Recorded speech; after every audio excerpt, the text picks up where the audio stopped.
Баткен облусунун өнүктүрүү программасынын долбоорун иштеп чыгуу боюнча мекемелер аралык жумушчу топ 4 күндүк иш сапары менен Баткен облусунда болду.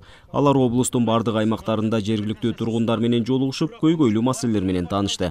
Мындан ары Баткенге өзгөчө макам берүү мыйзам долбоорунун алкагында кыска жана узак мөөнөттө аткарыла турган иш мерчемдер түзүлөт. Программада көрсөткөндө дагы бул маселелерди негизги деп туруп анан кыска мөөнөттө коебуз. Андан сырткары кыска мөөнөттө кабыл алчу бул мыйзам долбоорлору, жана иштелип чыккан 4 мыйзам долбоору бул салык кодексине, инвестиция кодексине, жанакы мамлекеттик муниципалдык көрсөтүлгөн кызматтар боюнча өзгөртүүлөрдүн баарын тез арада кабыл алыш керек.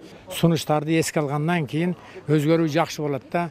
Мисалга алганда бүгүнкү күнгө чейин жогорку кеңештен же бийлик тараптан кабыл алган закондор иштебей келген. Себеби ал Бишкектегилер барга өздөрү закон алган.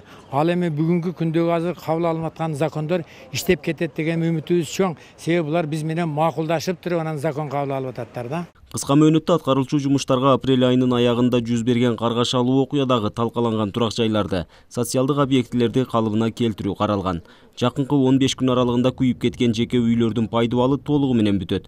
Бардык жумуштар эгемендүүлүк күнүнө карата аягына чыгарылат. Ушу МЧСтен дагы күчтү тартабыз деп бүгүн пландаштырдык. Кудай буйрса тездетип баары ушу мамлекет тарабынан курулуп аткан сос объекттер, шейит каза болгондордун 36 үйү баарыны акыркысын ушу 31 августка тапшырабыз деген үмүттөбүз.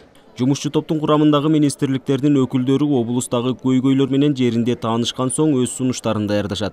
Ага ылайык гана өнүктүрүү программасынын облус үчүн таасирдүүлүгү жана жарандардын жашоо шартын жакшыртууга салымы дайым болот. Мындан улам реалдуу сунуш бербеген жумушчу топтун мүчөлөрүнүн жоопкерчилиги да каралат. Ар бир жетекчи мына ушунча иш-чара уюштурулуп ушуга чейин алып келип аткандан кийин булардын жоопкерчилигин ар бирөөнүкүн карайбыз. Кандай сунуштамаларды берет, кайсы иш-чараларды киргизет, каржы булагын кандай көрсөтөт, аткаруу мөөнөтүн кантип көрсөтөт, аткаруучулардын кандай баарын белгилеген болсо, толук кандуу ушундай сунуштар берилген болсо, биз ошону программага киргизебиз. Эгер анын берген сунуштамалары мындай төмөн сапатта чийки болгон болсо, анда өздөрүнүн дагы жоопкерчилигин карайбыз дегенге чейин барып атабыз.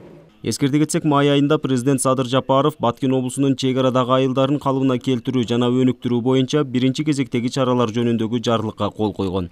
Июнь айынын ортосунда Жогорку кеңеш Баткенге өзгөчө макам берүү мыйзам долбоорунун биринчи окуудан кабыл алган. Нургазы Жайнаков, Рысбек Мазайыт уулу, Ала Тоо 24, Баткен облусу.